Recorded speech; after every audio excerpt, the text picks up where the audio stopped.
Hello friends. आज है 27 जून। तो आइए देखते हैं 27 जून से रिलेटेड कुछ मोस्ट इम्पॉर्टेंट करंट अफेयर्स और उससे रिलेटेड कुछ फैक्ट्स। तो अगर आप किसी भी कम्पिटिटिव एग्जाम की तैयारी कर रहे हैं तो करंट अफेयर्स का ये वीडियो लास्ट तक ज़रूर देखें। अगर आप इस वीडियो का PDF चाहते हैं तो आप हमारे टेलीग्राम चैनल को ज्वाइन कर सकते हैं। टेलीग्राम का लिंक डिस्क्रिप्शन में मिल जाएगा। अगर आप चैनल पे नए हैं तो चैनल को सब्सक्राइब कर लीजिएगा। तो आइए शुरू करते हैं आज का सवाल। सवाल नंबर 1 है, हाल ही में भारत की पहली 3D प्रिंटेड आर्टिफिशियल रीफ कहाँ तैनात की गई है? तो भारत की पहली 3D प्रिंटेड आर्टिफिशियल रीफ यानी कृत्रिम प्रवाल भित्ति तैनात की गई है रामनाथपुरम तमिलनाडु में। यानी सही जवाब होगा ऑप्शन ए। आइए देखते हैं इसके आंसर को डिटेल से। इस परियोजना को प्रधानमंत्री मत्स्य संपदा योजना के दूसरे चरण के तहत शुरू किया गया है और इसका उद्देश्य है समुद्री पर्यावासों की बहाली, जैव विविधता में वृद्धि और तटीय मछुआरों की आजीविका को बढ़ाना। और 3D प्रिंटेड कृत्रिम प्रवाल भित्ति पर्यावरण अनुकूल सामग्री से बने एक मानव निर्मित समुद्री संरचना है जो हूबहू प्राकृतिक मूंगे जैसी दिखती है और यह समुद्र में नष्ट हो रहे चट्टानों को दोबारा जीवित करने, जीव को घर देने और समुद्री पर्यावरण को बचाने का आधुनिक उपाय है। आइए देखते हैं अगला सवाल। सवाल नंबर 2 है, हाल ही में भारत की अध्यक्षता में ब्रिक्स अंतरिक्ष एजेंसियों के प्रमुखों की बैठक कहाँ आयोजित हुई है? तो ये आयोजित हुई है अभी बेंगलुरु में। यानी सही जवाब होगा ऑप्शन सी। आइए देखते हैं इसके आंसर को डिटेल से।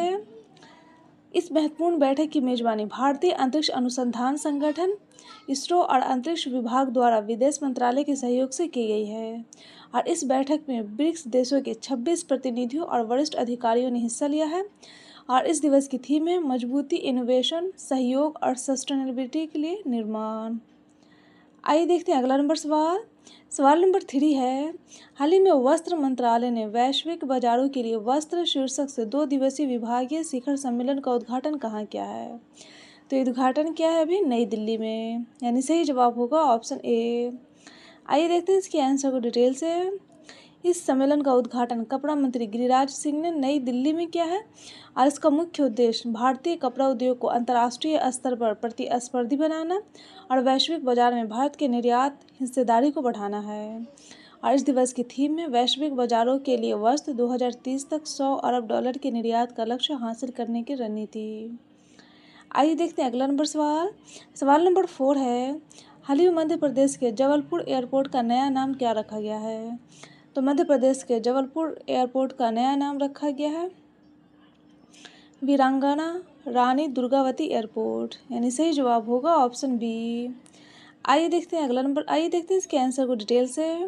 हाल ही में मध्य प्रदेश का जबलपुर एयरपोर्ट का नाम बदलकर वीरांगना रानी दुर्गावती एयरपोर्ट हो गया है और रानी दुर्गावती गोंडवाना साम्राज्य की वीरांगना थी जिन्होंने 16वीं शताब्दी में मुगलों के खिलाफ वीरता से युद्ध किया था। आइए देखते हैं अगला सवाल। सवाल नंबर 5 है, हाल ही में लॉन्च की गई पुस्तक द सेकेंड ऑर्बिट किसकी आत्मकथा है? तो ये आत्मकथा है शुभांशु शुक्ला की। यानी सही जवाब होगा ऑप्शन डी। आइए देखते हैं इसके आंसर को डिटेल से।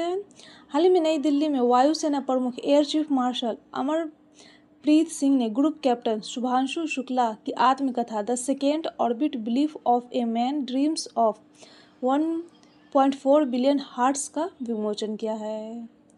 आइए देखते हैं अगला सवाल। सवाल नंबर 6 है, हाल ही में विश्व मादक पदार्थ दिवस कब मनाया गया है? तो विश्व मादक पदार्थ दिवस मनाया गया है 26 जून को। यानी सही जवाब होगा ऑप्शन सी। आइए देखते हैं इसके आंसर को डिटेल से। हाल ही में विश्व मादक पदार्थ दिवस अंतर्राष्ट्रीय नशा निरोधक दिवस प्रतिवर्ष 26 जून को मनाया गया है और इसका उद्देश्य है समाज को नशीली दवाओं के दुरुपयोग और अवैध तस्करी से होने वाले गंभीर नुकसान के बारे में जागरूक करना। आइए देखते हैं अगला सवाल। सवाल नंबर 7 है, हाल ही में अंबाबाई मंदिर विकास परियोजना किस राज्य में शुरू की गई है?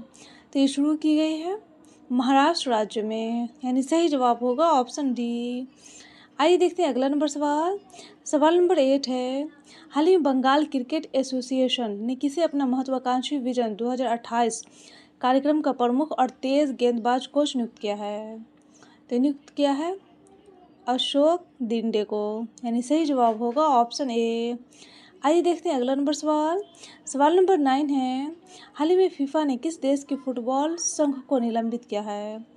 तो फीफा ने अभी नेपाल के फुटबॉल संघ को निलंबित किया है, यानी सही जवाब होगा ऑप्शन सी। आइए देखते हैं अगला नंबर सवाल। सवाल नंबर 10 है, हाल ही में संविधान हत्या दिवस कब मनाया गया है? तो संविधान हत्या दिवस मनाया गया है 25 जून को, यानी सही जवाब होगा ऑप्शन बी। आइए देखते हैं इसके आंसर को डिटेल से। हाल ही में 25 जून को संविधान हत्या दिवस मनाया गया है और दरअसल 25 जून 1975 को तत्कालीन प्रधानमंत्री इंदिरा गांधी ने देश में आपातकाल की घोषणा की थी और वह 21 मार्च 1977 यानी 21 महीने तक लागू रहा था और भाजपा इस दिन को संविधान हत्या दिवस के रूप में मनाती है। तो ये था डेली करंट अफेयर्स का वीडियो। अगर आपको ये वीडियो अच्छा लगा हो तो वीडियो को लाइक कर दीजिएगा और चैनल को सब्सक्राइब कर दीजिएगा और अपने दोस्तों के साथ शेयर भी कर दीजिएगा।